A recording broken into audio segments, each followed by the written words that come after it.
day, grade 12 learners. Welcome to today's geography lesson. My name is Cynthia Zondi and my co-presenter is Hendrina van Heerden. This lesson is brought to you by the Gauteng Department of Education in collaboration with Saibono Discovery Center. Right, boys and girls, in our lesson today, which is lesson 4 of 2024, we are looking at the development of traveling or moving disturbances associated with anticyclonic circulation. So in the previous lesson, we looked into the anticyclonic circulation. Then we are now going to look at how then these traveling disturbances are moving. So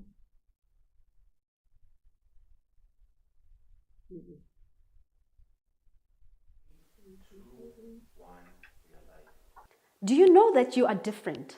Do you know that your fingerprint is different? It's different from your peers, from the people that you are studying with. So do not compare yourself with your peers. Do not compare your results with what they're getting, because you are different. You have your own talents and skills, and also you have your own gifts. Embrace what you can do. Always put in the work to make sure that your results become better than what they were yesterday. But do not compare yourself, because when you compare yourself, you do not know what another person has and they do not have what you have. So believe in yourself. You are different and keep on putting the work. You have been given power to decide whether you want good results in your life, in your schoolwork, or you want bad results. As Tony Robbins said, it is in the moment of your decision that your destiny is shaped. And your destiny is shaped right now with the decisions that you are currently making in your schoolwork. So decide whether you want to be an A student and start working on it, because there is power inside of you. The infinite power is inside of you, and the time you decide to tap in that power, you will become who you want to become in your schoolwork. You have been given power to decide whether you want good results in your life, in your schoolwork, or you want bad results.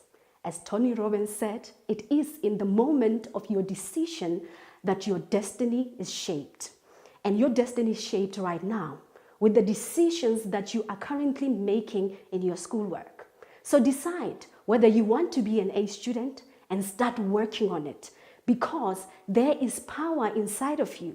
The infinite power is inside of you, and the time you decide to tap in that power, you will become who you want to be, because there is power inside of you. The infinite power is inside of you, and the time you decide to tap in that power, infinite power is inside of you, and the time you decide to tap in that power, you will become who you want to become in your schoolwork. Good day, grade 12 learners. Welcome to today's geography lesson. My name is Cynthia Zondi and my co-presenter is Hendrina van Heerden. So this lesson is brought to you by the Gauteng Department of Education in collaboration with Saibono Discovery Center. Our lesson today is based on the work that you were doing in this particular week. According to the ATP, we are looking at the development of traveling or moving disturbances associated with anticyclonic circulation.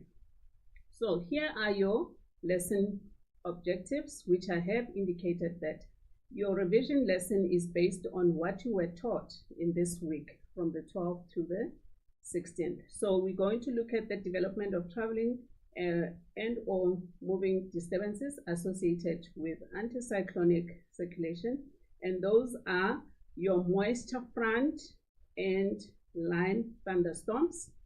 We're also going to look at the coastal low pressures, and we also are going to look at the development of South Africa's Berg wind. Right.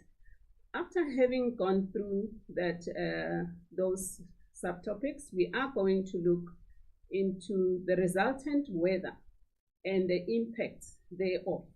And we're also going to look at the strategies to reduce the impact associated with these traveling disturbances. And one other thing that I should also mention as the lesson objective is that we are going to look at the identification of these moving disturbances on a synoptic weather map and or on the satellite images. So you should be able to read and interpret your synoptic weather map and be able to identify if any of the mentioned traveling disturbances are indicated there. We are going to look at the reading and interpreting of the traveling disturbances on a synoptic weather map or the satellite images that illustrates the weather associated with anticyclonic conditions. Right, furthermore, as part of what you were also supposed to be taught this week, it's the map work, and on the map work section, we are going to look at calculating straight line distance. In reality, we also are going to look at calculating area of regular features. And then lastly, we're going to look at application of these GIS concept, Geographical Information System concepts. We're going to look at data layering as well as the concept of buffering. So boys and girls, when you go along throughout the year, you have to take note of these study tips, which we are going to emphasize throughout the year. Because as and when we look into the reports that we receive from the external moderators, most of the learners are failing to answer questions. But if you start now to focus on these study tips, it would assist you to understand the content better. Questions that geographers ask. So you have to take note of the following consideration when studying a topic. So each topic, you have to look into these key questions that are associated with whatever content that you are studying. What is it? So we're looking at the what of the concept or the geographical aspect that you will be looking at. Where is it? Its location. We are looking at where is this weather element would be developing. And then we also look at why is it developing at the area where we have identified, and then what does it look like. So you have to be able to look at it, as I've indicated, that you can interpret a synoptic weather map or a satellite image. You can also get a diagram. So you should be able to identify how or what does it look like. And then what are the impacts that these geographical phenomenon is associated with. So what impact does it bring to people, to the environment as well, and socially and economically, as and when we look into different aspects. How can it be managed? So if then it becomes a negative impact, we also have to look at what is it that we can do, how can we manage that geographical phenomenon in order not to be catastrophic. Okay, how do you feel about it? So you also have to share your opinion or how you feel about such a weather phenomenon. So from the list of the traveling disturbances that I have mentioned, we are first going to look at the development of a moisture front, which leads to the development of the line thunderstorm. So what are the conditions that would lead to the development of the two that I have mentioned? So we've got cool, dry air from the southwest, which is pushed into the country from the South Atlantic high pressure. So what do we have here? Over the South Atlantic high pressure, we've got air that is cool and that is dry. And then as it approaches into the country, it would be pushed in by the winds that would be blowing in the southwesterly direction. And then also what you need to take note of, this high pressure cell that is playing a role in the development of the line thunderstorm. So you've got a South Atlantic high pressure L, a high pressure cell that brings in the cool and the dry air.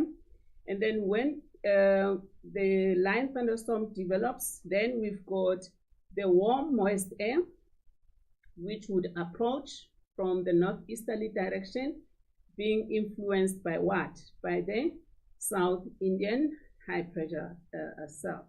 So these are high pressures. So take note of the error on this. We call it a South Indian high pressure. So please ignore the ocean that is also indicated there. So over the South Indian high pressure cell, we've got warm moist air, which would be reaching into the interior in the northeasterly direction. So from the description so far, we can see that is two different air masses rather. The other air mass is cool and dry, the other one is warm and moist. The moisture boundary would then develop in summer when the land heats up enough to cause a low pressure cell in the interior of the country. So by the way, it would be in summer where now we see a fully developed low pressure cell, which we can identify in the interior, which we either call it a heat low or a thermal low. So because of these conditions that persist in summer, the air there would be having some moisture content in it. And then we've got these two air masses that are approaching into the interior of the country.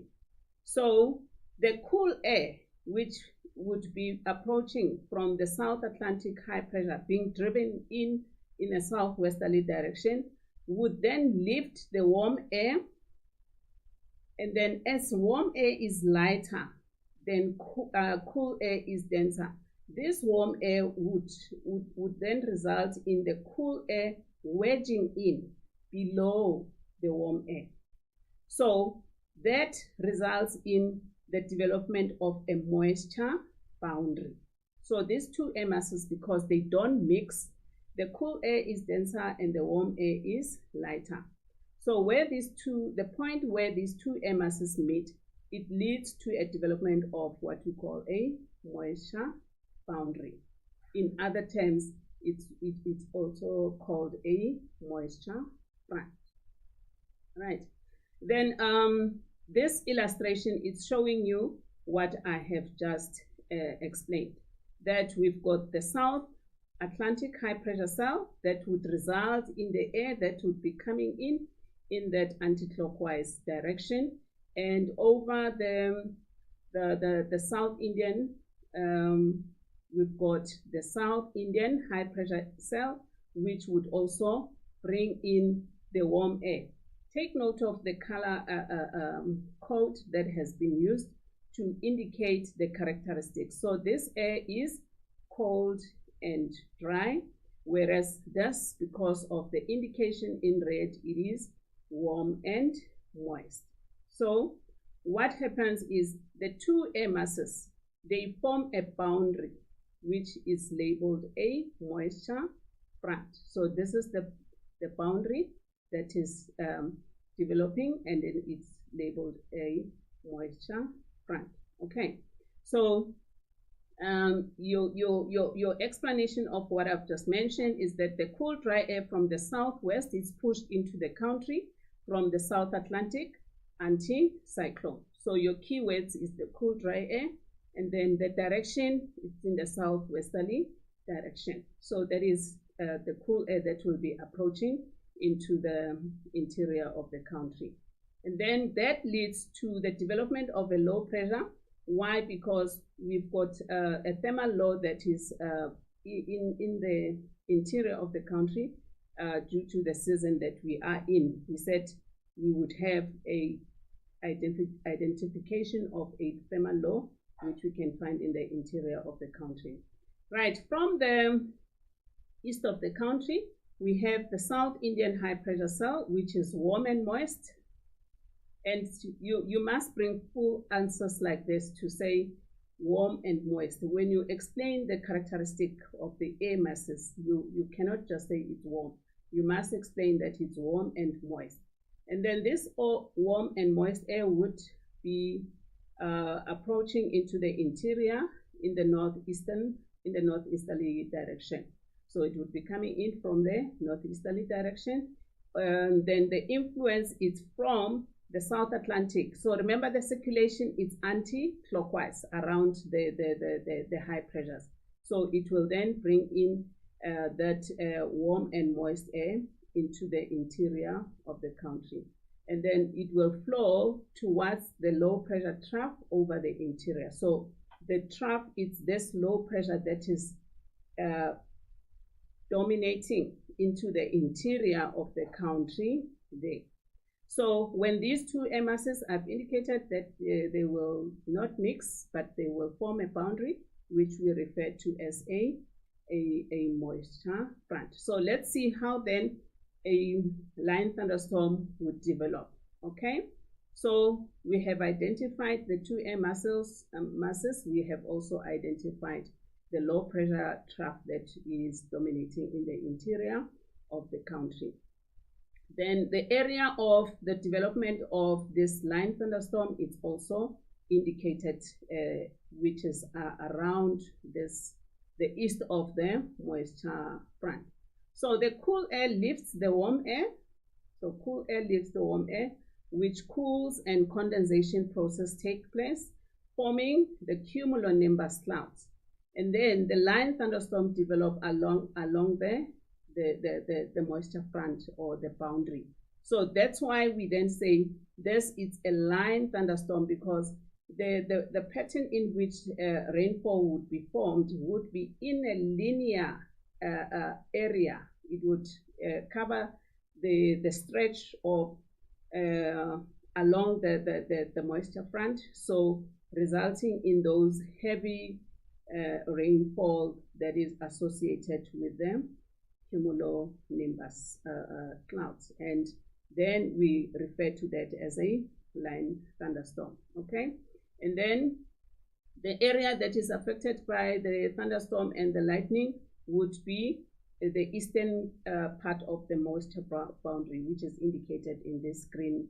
So this is the area that's going to be affected mostly. So we will have intense heavy rainfall in those areas or in that region. Okay, here it's an image of the satellite where we can identify the line thunderstorm over the satellite image. So when you are given a satellite image like this, and then the weather the weather phenomenon that you can identify there, it's a line thunderstorm, which we can see the intensity of the clouds that we can find on the eastern part of the on the eastern part of the moisture boundary, as I have indicated there. So this satellite image is showing you the extent of the cloud cover which we find on the east, right? So what impact does these line thunderstorm bring, right? The line thunderstorms are associated with heavy rainfall. That's what we can identify there. There's prevalence of strong winds. That's what we can also identify. And then how does it then impact? Remember, I mentioned that the impact can either be on the environment or on humans. So it damages the crops. So that would be the impact on humans as well as the economy, because it would affect the farmers there. Okay, over the environment over which the line thunderstorms, we can identify that the soil would be eroded. So there would be soil erosion because of the heavy rainfall. Loss of income, which would come with the damage of crops and also the damage of some of the infrastructure there. Dams will be filled with water. So this now becomes a positive impact when we have more water that can be kept in the dams. So some of the impacts would be positive and some would be negative. So what is it that we can do to reduce the severe impact of the line thunderstorms? So we're looking into how can we manage the impact that is associated with the line thunderstorms. So we can avoid contact with water during thunderstorm.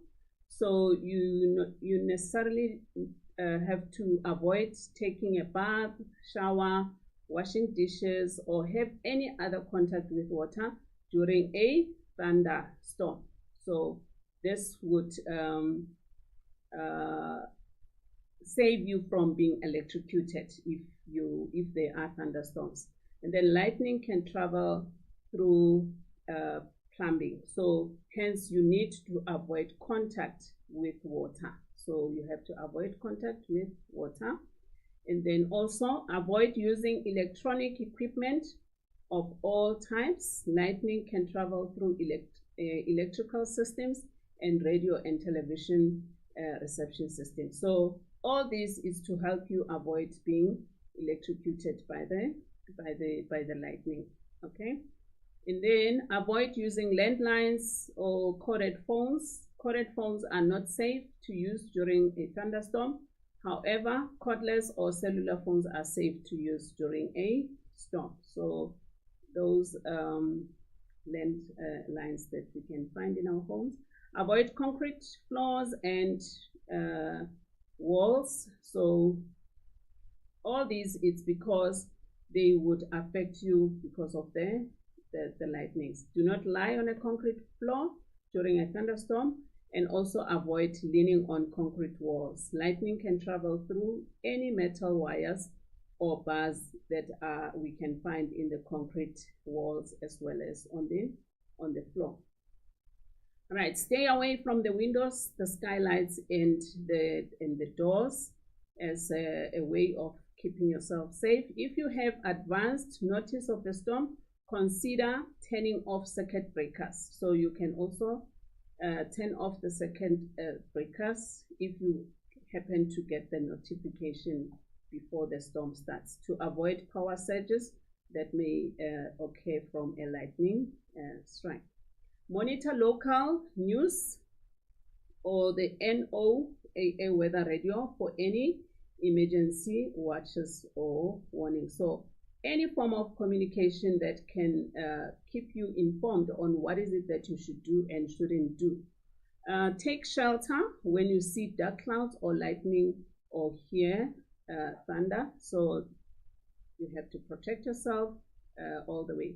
If you are caught in an area without shelter, avoid lying flat on the ground. We have already explained the impact of being in contact with the concrete there. Crouch down in a ball-like position with your head tucked and hands over your ears while minimizing contact with the ground. So that is the position that you can take.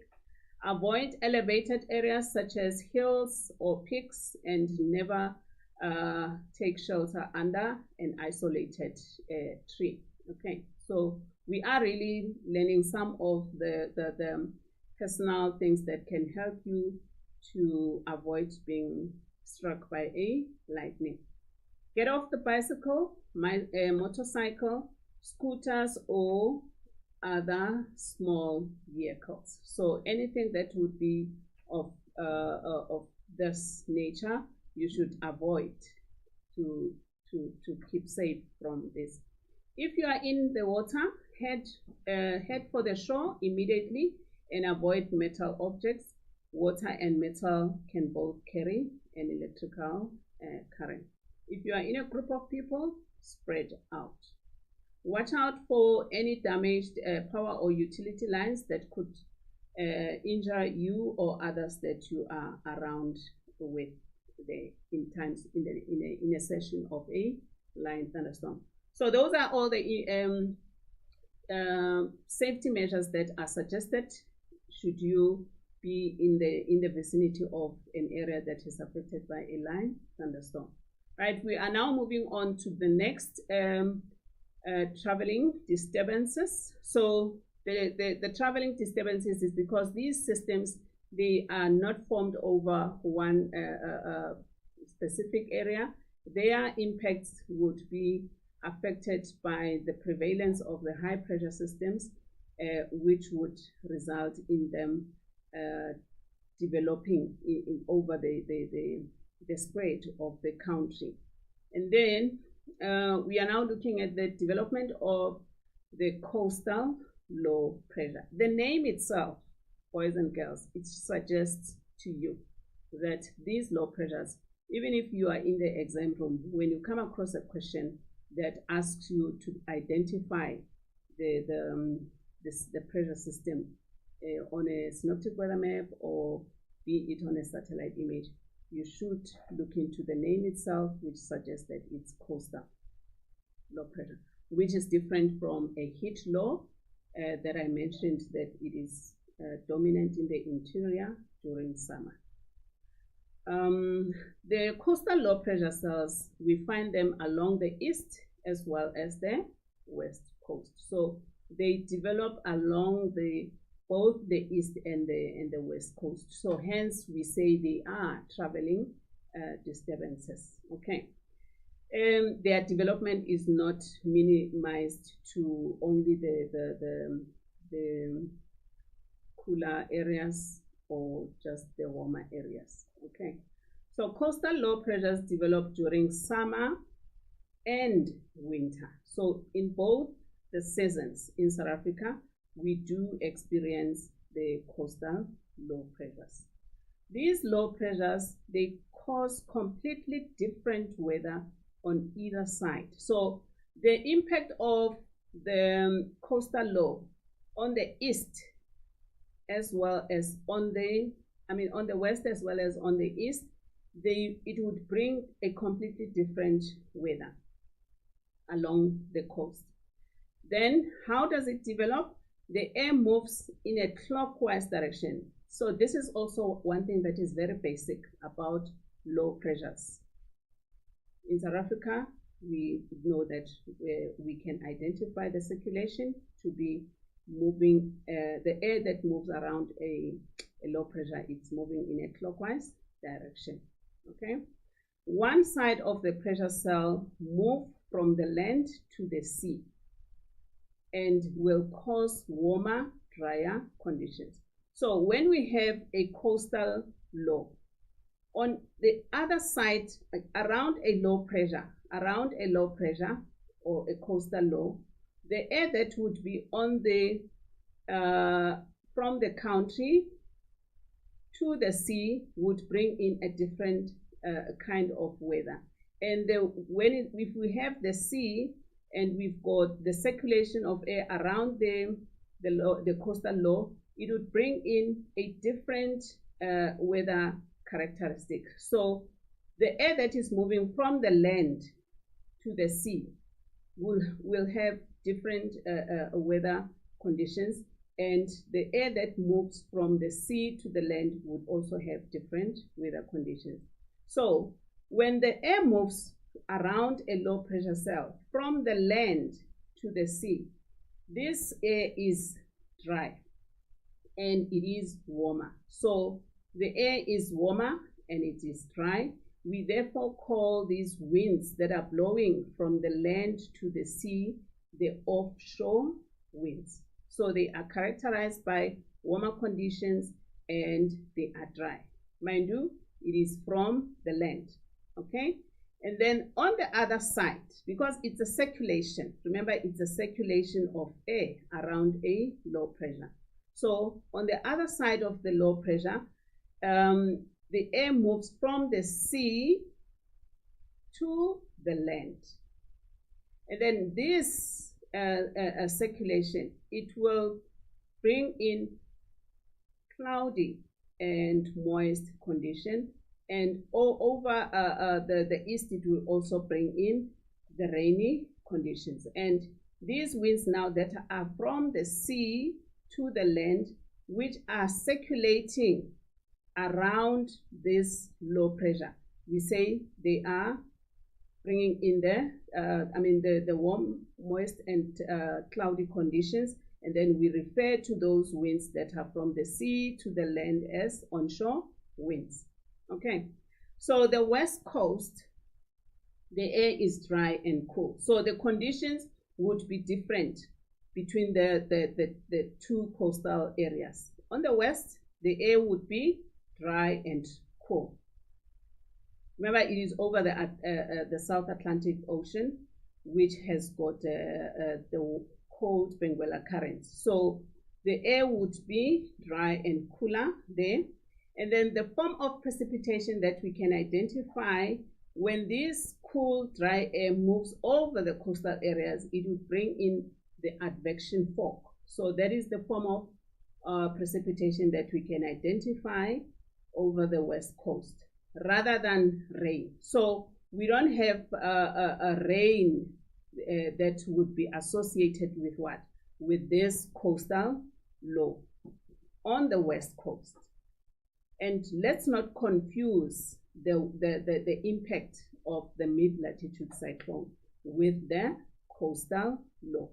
So a coastal low will bring in dry and cool air over the west coast, and the form of precipitation would not be rain, but rather we can have the development of advection fog. So take note of that, the impact of the onshore winds that are associated with this coastal low. Right, we've got a diagram here that is showing you the circulation of air around a coastal low. We said in this case we're looking at, this would be your on the east, because you can see there's the land, the coastal area there, and then we can see the ocean that we can identify here.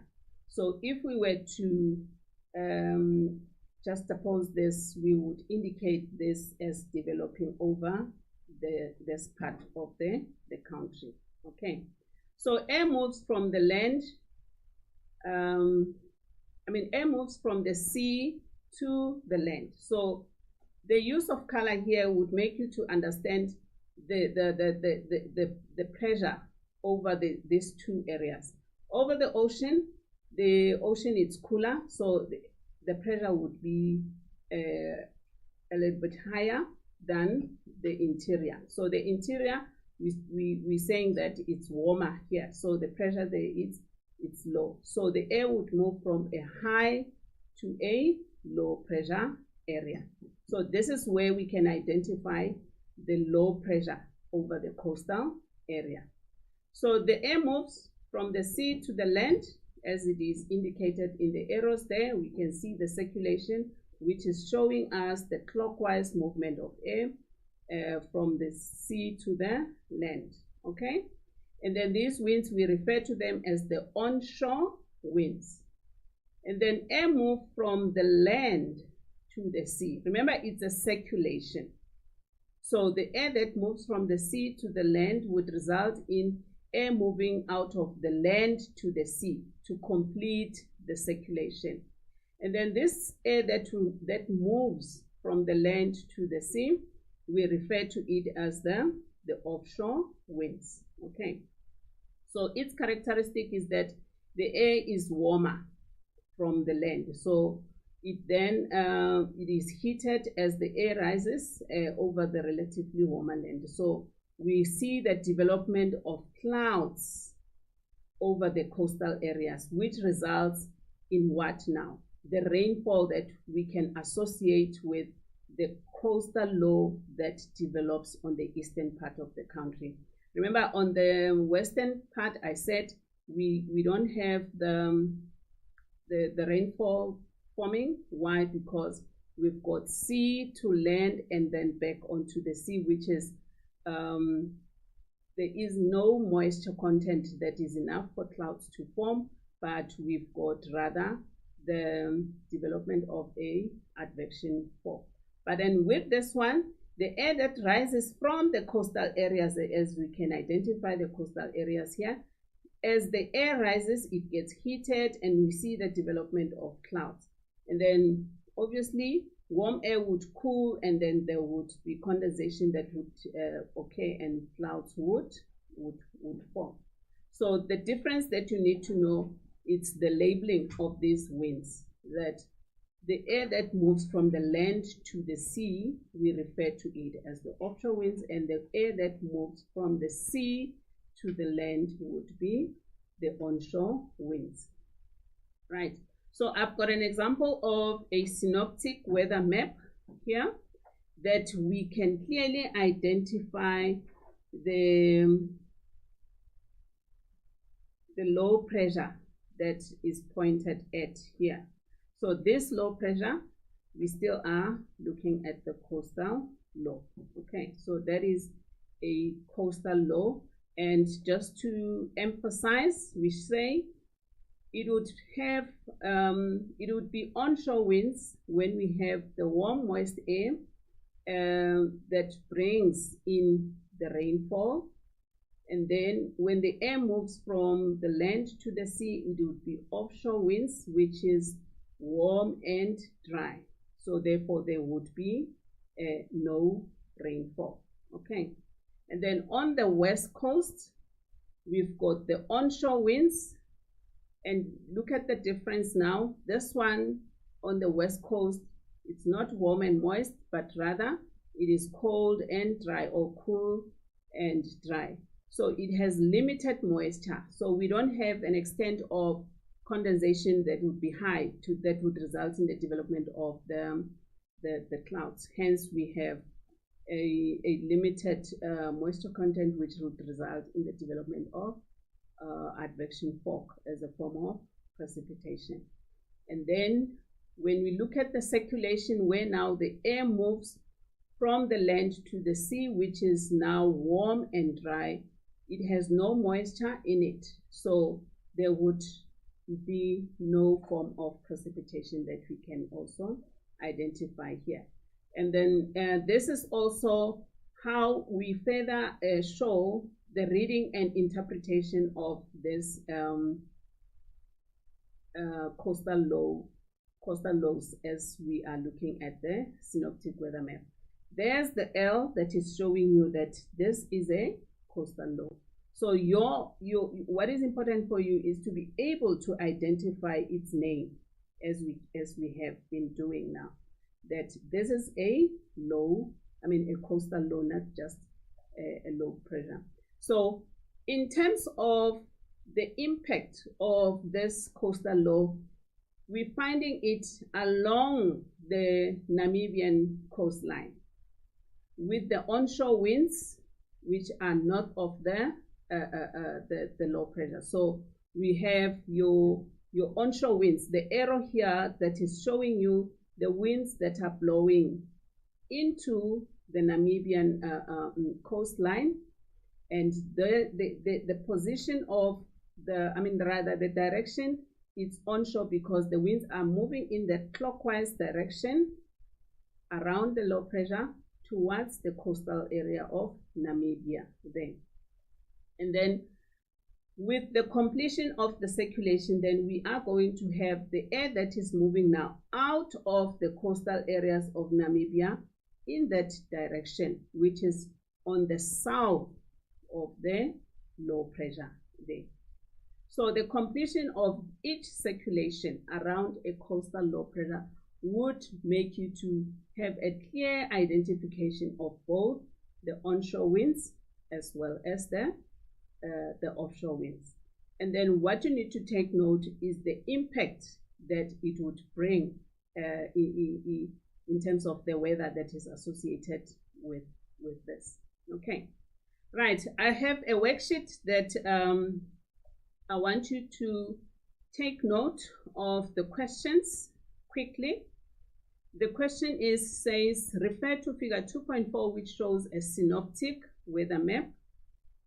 So this is based on what we have just been discussing and other information from the previous lessons that you may need to answer this question. So the first question says, identify the high pressure system V. Okay, for 1 mark. Identify the low pressure system at weather station X for 1 mark.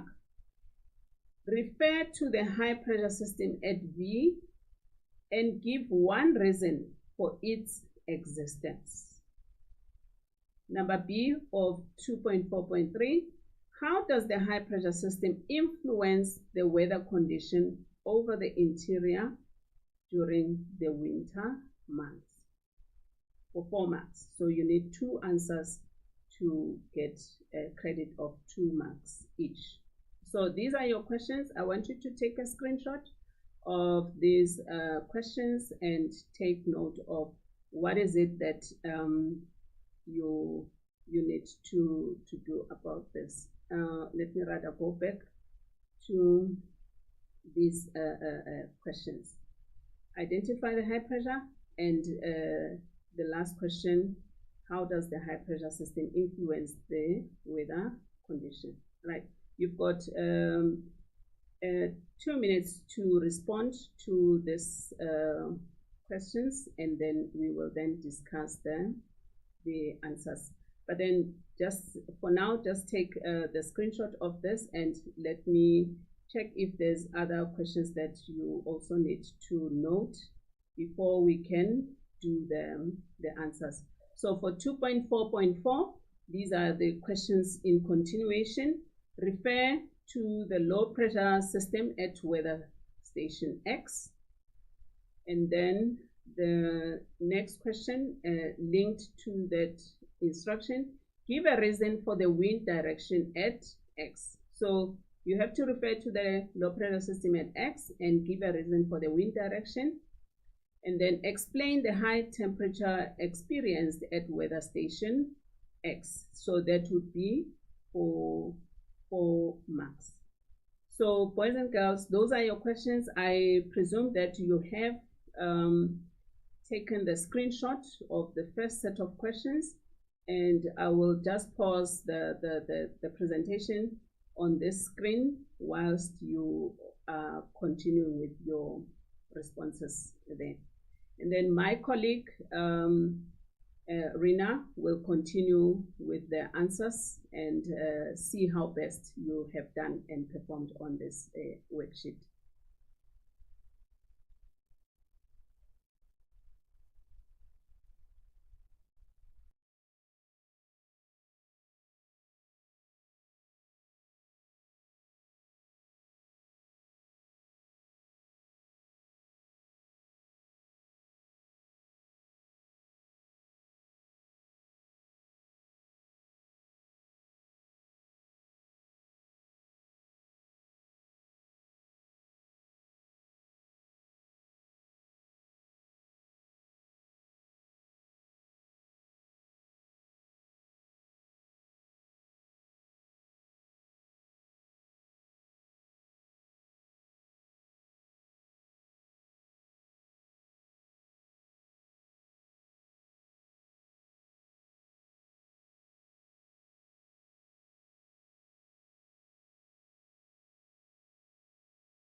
let's continue with the answers for the activity in the worksheet that Ms. Cynthia Zondi gave you. Okay, refer to the low pressure. That was 244 A and B. I assume that you have all the questions answers. Let's look at the answers itself. I want you to mark your answers so that you can see where you make mistakes or where you have answers correctly. Identify the high pressure system B, that one, which is very easy, boys and girls. This is grade 11 work. No? You just have to give the name, and I hope that your choice was the Kalahari high pressure cell or the Kalahari anticyclone. 2.4, to identify the low pressure at weather station X. You see here's X, and if you look at that, that's a low pressure system. Where is it? It's on the coast, so we call it a coastal low. Just by knowing basic knowledge, you can already have 2 marks. Refer to the high pressure system at V. Give one reason for its existence. It occurs during winter. It exists due to the subsiding air. Subsiding means sinking air towards the surface of the earth. The subsiding air towards the surface of the earth. It's located in a subtropical high pressure belt, like we learned in grade 11, and it exists in the semi-permanent belt of anticyclones. It's again associated with subsiding or sinking air between the Hadley and the Ferrell cell. Can you see how many grade 11 work can come in here? Go to the next question. How does this high pressure system influence weather conditions over the interior during the winter months? This specific content we covered last week. Ne? It causes stable conditions. Air is dry. Remember, it's winter. Ne? Clear skies. Behind this, you can remember last year's diagram of the inversion layer that's below the escarpment. So air cannot rise. So what will we have there? We will have stable conditions, dry air, clear skies, no or little rainfall. But we might have the possibility of frost at night and very, very little wind blowing. We can have a large temperature range, difference between the minimum and the maximum temperature. Okay, let's go to the next question. Refer to low pressure system at weather station X. Give a reason for the wind direction at X. Yes, that there's X there, you can see the wind direction. Eh? That means that it is a northwesterly wind. Why? Air rotates clockwise around the coastal low. So if I have this, you can see clockwise. So this air is clockwise. That's why it's a northwesterly wind. The air moves from the high pressure to the low pressure. So that's also a reason for the wind direction at X. Explain the high temperatures experienced at weather station X. Yeah. Air moves down the escarpment, or air descends, sinking down the escarpment towards the coastal low. This air moves from the high to the low, and round about here I have the escarpment. So it flows down to the high pressure system. These air that flows, that are descending, heats up adiabatically. That's a very important concept to remember. It heats up adiabatically, and I have the possibility of berg winds. And those berg winds is a hot, dry wind that will increase temperature. Okay, now we come to a berg wind. A berg wind is a hot, dry wind. Hot, dry wind is very important. It blows down the mountains. As it blows down the mountains, it heats up adiabatically. It causes dry, uncomfortable conditions, very, very hot like we experience currently, at the foothills, and it can lead to fire hazard conditions. In the Rocky Mountains, they call it a Chinook, and in the Alps, they call it a fawn wind. Same wind that you were taught last year. In South Africa, we just call it the berg wind. Ahead of the mid-latitude cyclone, berg wind conditions occur. Why? Airflow from the Kalahari high pressure cell to the low pressure cell over the sea. There's a coastal low pressure at the coast. Air moves now from the high to the low. As the air subsides from the plateau and down the escarpment, it heats up adiabatically at the dry adiabatic lapse rate and becomes drier. That means for every 100 meters that it sinks, the wind increases, the temperature of the wind increases with 1 degree Celsius. This will cause hot, dry, uncomfortable conditions in the southern and eastern Cape, and it might cause might be the possibility of runaway fire. It, however, dissipates quickly when a cold front is passing over. If you want to go back.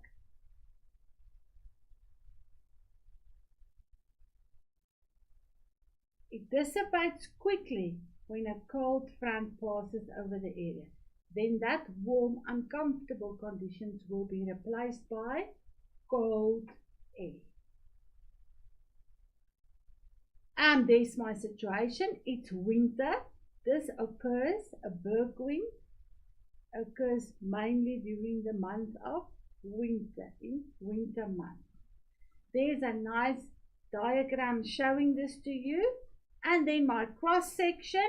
There you can see the high pressure, here's the low pressure, air moves from high to low over the escarpment. There's the Kalahari high pressure cell, my sinking air, it's dry air, and it flows from the land to the sea. There's the low pressure from high to low. As it descends, it subsides, the air warms at the dry adiabatic lapse rate. And then as it goes down the escarpment, we have further adiabatic heating, and it reaches the coast as a hot, dry wind. Warm, dry winds blow from the interior to the coast during winter, blows from the land to the sea. Remember, there's also friction because it moves over land. What are the impact of berg winds?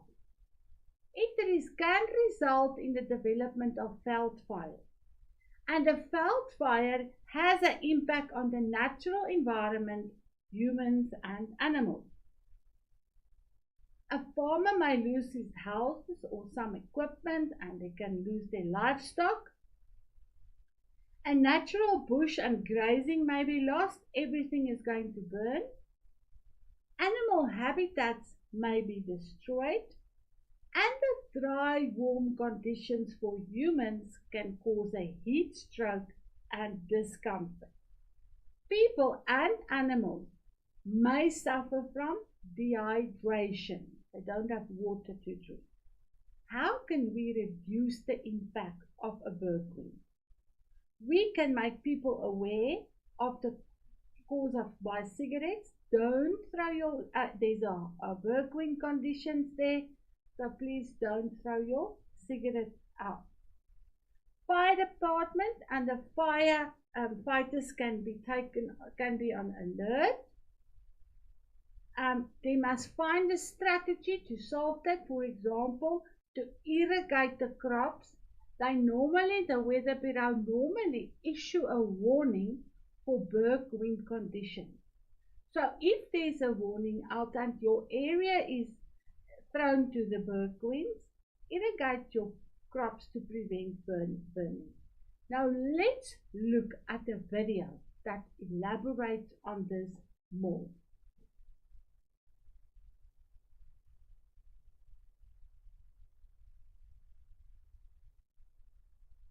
Please, people, take note about this, that you can apply this to line thunderstorms and the South African berg wind. Okay, very quickly, let's have a look at the factors that influence the climate of South Africa.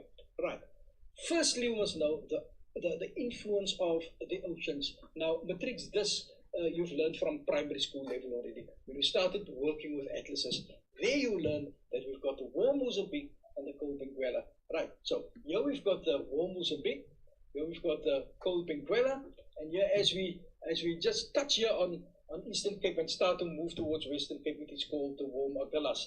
So these are your what you must understand actually is that you've got warm water here on the eastern side of South Africa and cold water here on the western side of South Africa, and these two have a huge influence on the climate of South Africa. Hang on with that, we'll see what happens later on. The second thing that you must know, warm and wet climate, and on this side, because you've got a warm water here, it will be warm and wet here, and on this side, it will be cold and dry.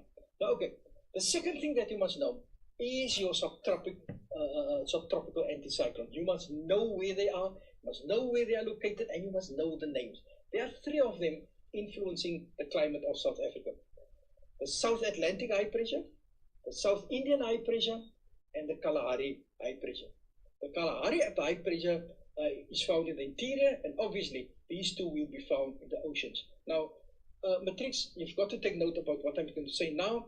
Remember, there's no such thing as the Atlantic high pressure and the Indian high pressure. You are not going to get your mark, right?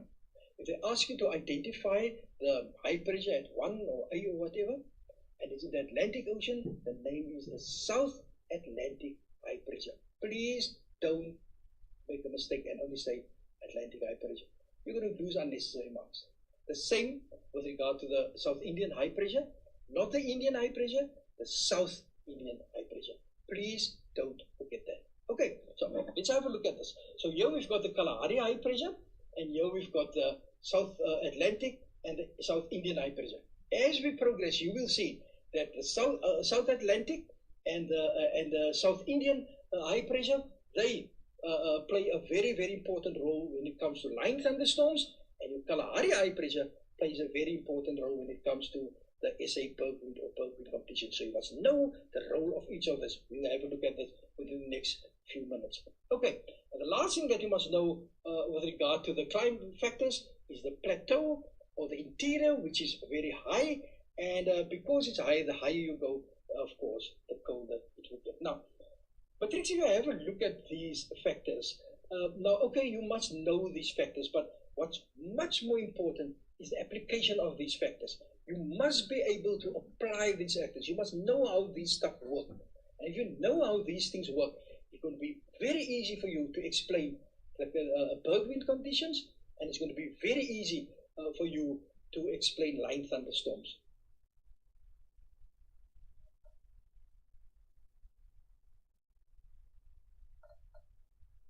Okay, thank you, boys and girls. You can always go back and go and Google for these videos. All these content will be regularly available for you. Now we go over to the map work that was taught this week. And we are going to look at the calculation of straight line distance in reality. Distance is the shortest distance between 2 points in a straight line. If I have A, if I have B, I want the shortest straight line distance between the 2 points. Very important here is this table. And this is something, if you want to know if there's something that you need to study this. If you work with your topographic map have a scale of 1 to 50,000. Orthophoto map has a scale of 1 to 10,000. If your answer must be in kilometer, you're going to times by 0.5 on your topographic map. So you measure the distance in centimeters. If you have that centimeters, let me write it here. I measure in centimeters. It's the topographic map. The question wants the answer in kilometer. I times it by 0.5. Or if it's your orthophoto map, you take the centimeters, you times it by 0.1 if the examiner wants the answer in kilometers. If the answer is in meters, if the examiner wants the answer in meters, you work on the topographic map. Then you take your centimeters, you measure the centimeters with your ruler, you times it by 500, and your answer will be in meters.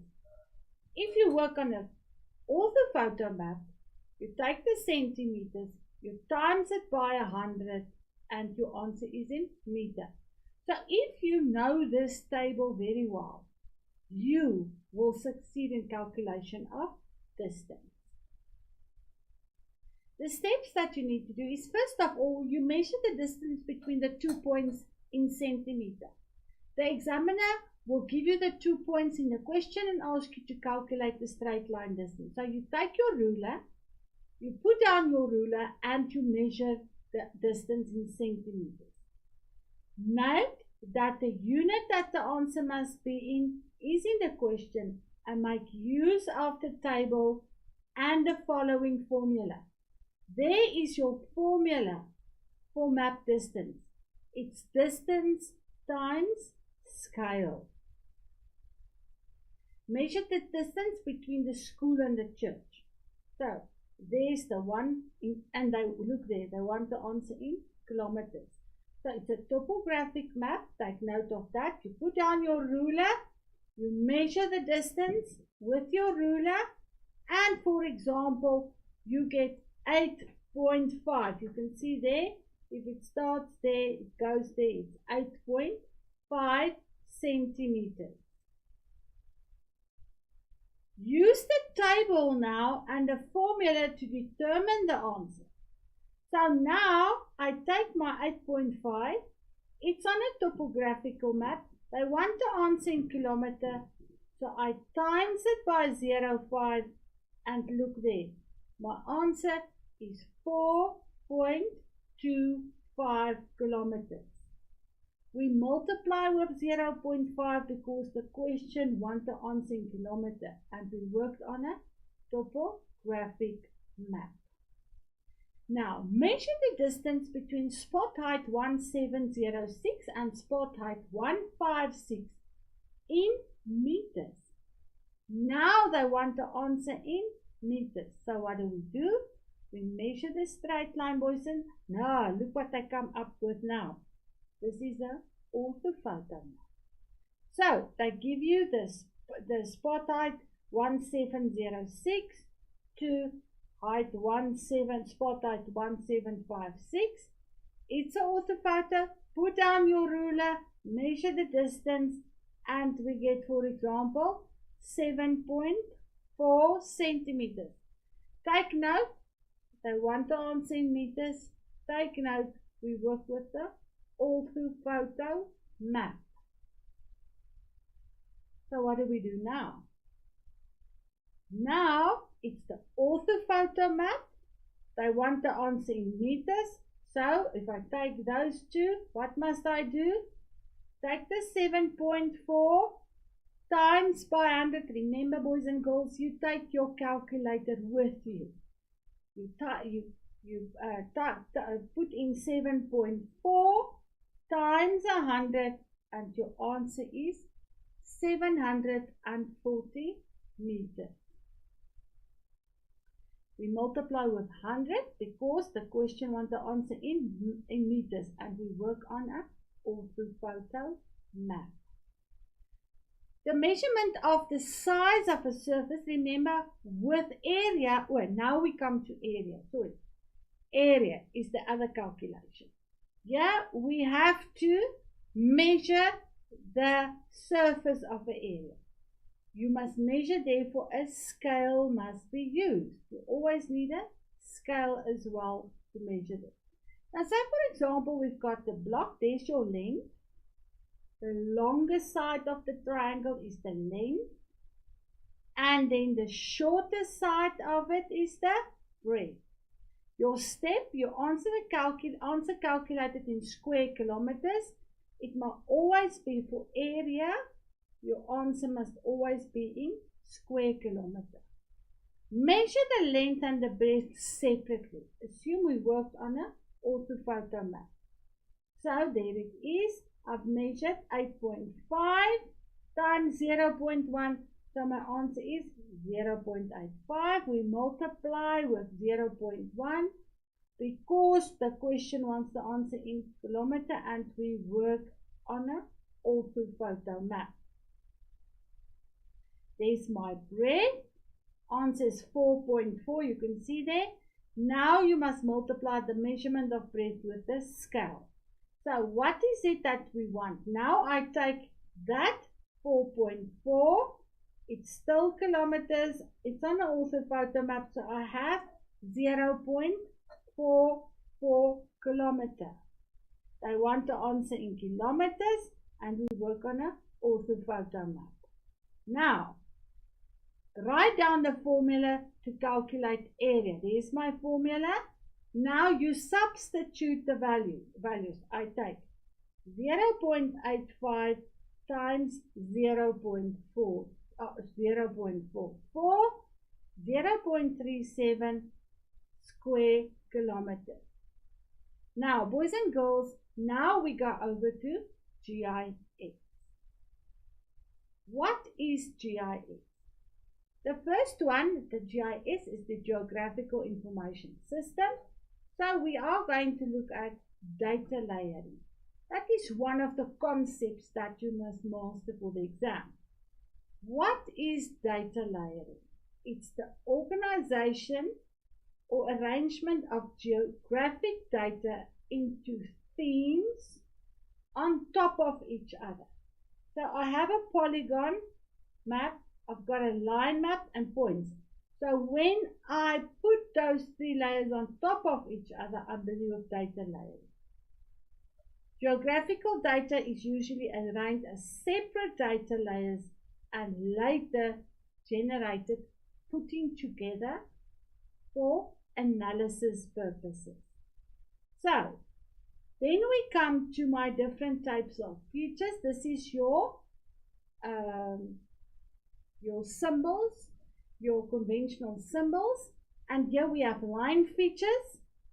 These ones are your line features on a topographic map. You see your roads. It is all type of roads that you get. It's a hiking trail, it's a railway line, it's a power line, are all line features on a topographic map. Your area features are these ones, like your woodlands, your cultivated land, orchards and vineyards, or any reserve area, conservation area. Okay, boys and girls, this is our worksheet number 2. Refer to block A1 on the topographic map. Define the term concept layer and how will drainage data layer encourage crop farming in the area. For this, we're going to give you 1 minute.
Okay, boys and girls, let's see what your answers are. I want you to check the answers so that you can learn from these answers. Define the concept data layer. It's a map showing different types of information that are projected onto one place, and whether are on one another or they are placed on top of each other. Therefore, in this block that you can see here, we have different types of information.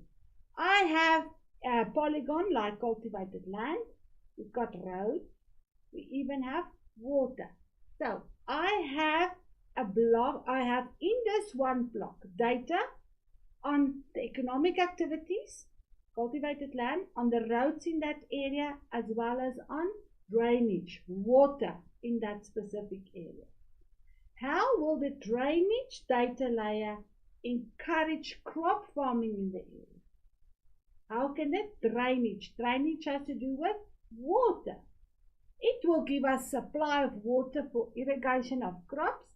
That drainage layer will tell me, give me information about the water supply in the area, and I need water for crops. Buffering. What is buffering? Buffer in GIS is the demarcation or the delineation around a map feature.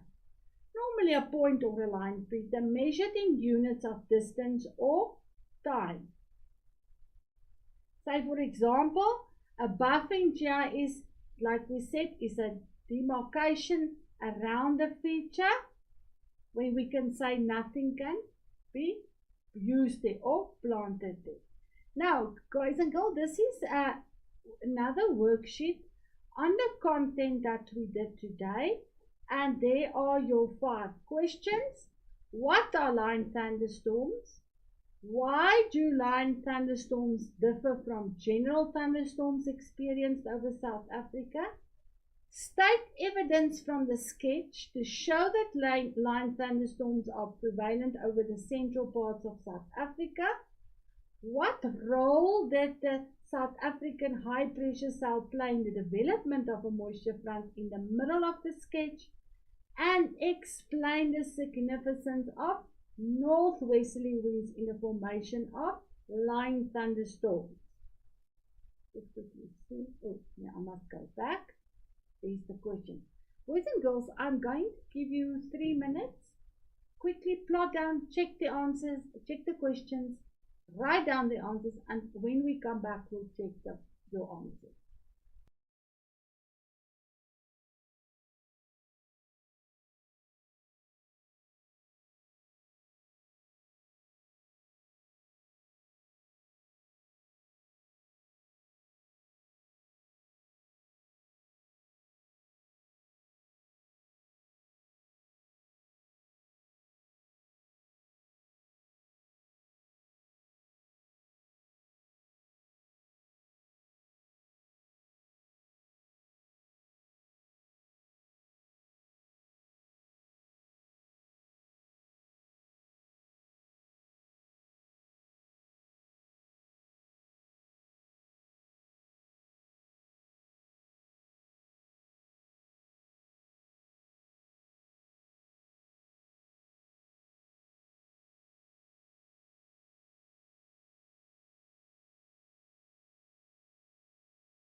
Okay, boys and girls, let's look at the answers. I want you to compare your answers with the answers that we have. What are line thunderstorms? Thunderstorms arranged in a line from the northwest to the southeast over the interior of a country during summer. 2 marks for this.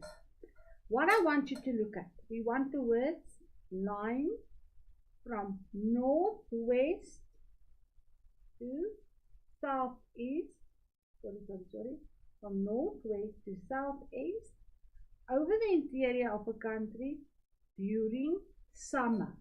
You can see there's lots of words that we are going to look at. Okay?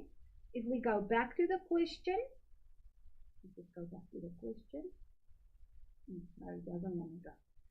It covers a great or a greater vertical or widespread area.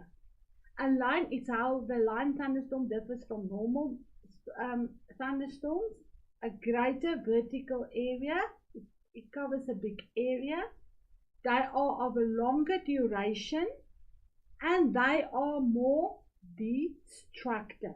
Anyone, we give you 3 options. You only have to choose any one, or you only have to write down one. Why do we know it is a low pressure? There's a line thunderstorm taking place. We have a low pressure over the land, or we have a band. A band means it's a long strip of thunderstorms stretching from the northwest to the southeast over the country. That whole area is where it is a band of thunderstorms. It's experienced on the eastern part of the heat low. If that is the heat low, those thunderstorms normally occurs east of the moisture front.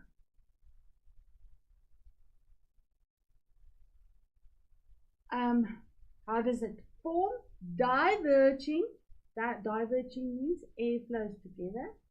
Diverging cold, dry, southwesterly winds to meet the warm, moisture air in the central parts of the country. It carries warm moisture air towards the heat low. The northeasterly winds are undercut by the cold, dry air and it rises all along the moisture front. Boys and girls, and that is it for today. Make sure you study the content that we did this week over the weekend so that you can be very well prepared for next week. Remember, there's a map work task that you need to complete for this term.